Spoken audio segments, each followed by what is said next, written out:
of the oligopoly chapter, game theory and the economics of cooperation.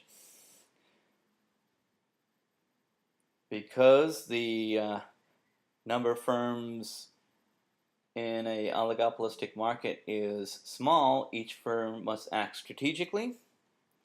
Each firm knows that its profit depends not only on how much it produced, but also on how much the other firms produced. Okay. Game theory is the study of how people behave in strategic situations. Strategic decisions are those in which each person, in deciding what actions to take, must consider how the others might respond. Now, again, A Beautiful Mind, the bar scene is a very, very good introduction to this. So let's go past this. Again, the number of firms in a market is small. The firm must act strategically, taking into consideration what the other person is doing. And a great example of this is called the prisoner's dilemma. Provides insight into the difficulty in maintaining cooperation. Oftentimes people, i.e. firms, fail to cooperate with one another even when cooperation would make them better off. Prisoner's dilemma goes as follows. Two people are caught and separate deals are made. The prisoners cheat on each other by pursuing their self-interest at the expense of the group. Now, a Nash equilibrium is reached in which economic actors interacting with one another choose their best strategy given the strategy that all the others have chosen, i.e. the dominant strategy. And the dominant strategy is the one that benefits the self-interested actor the most. We'll see an example of this dominant strategy and the resulting Nash equilibrium with Bonnie and Clyde. Bonnie and Clyde, two famous bank robbers, were caught, and the cops want to figure out what exactly they did and who's going to confess to what. Now, they were caught on a lesser crime, so if they both remain silent, this is a 2x2 matrix here. The blue is for Bonnie and the light one is for Clyde. If they both remain silent, Clyde and Bonnie, both of them will get 1 year. But the cops give a deal to Clyde. And Clyde reasons, or the deal is if Clyde confesses, he goes free, implicates Bonnie, she gets 20 years. Good for Clyde. But Bonnie gets the same deal. If Bonnie confesses, Clyde gets 20 years.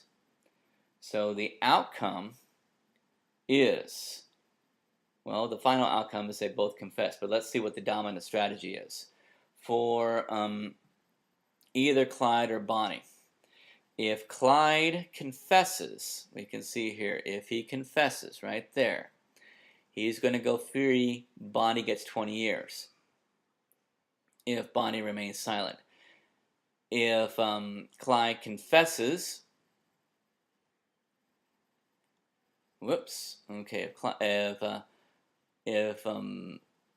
Clyde, however, remains silent, Clyde will either get 1 year if Bonnie also remains silent, or 20 years if Bonnie goes free. If Clyde confesses, he's betting that either she'll remain silent or confess herself. But his best option is to confess, because he'll either go free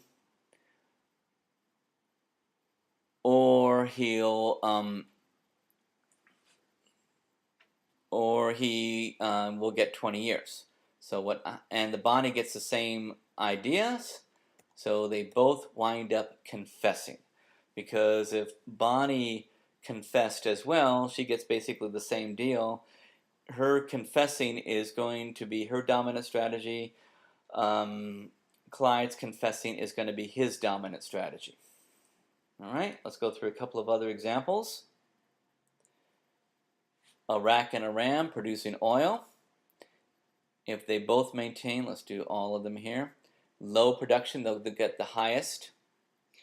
If one does low and one does high, then they cheat on each other. One will cheat on the behest at the expense of the other, and likewise over here as well. So they both wind up getting high production, and they both pursue their dominant strategy. This right here is the Nash equilibrium. So when the two parties act on their own self-interest, that is the Nash equilibrium. One more example.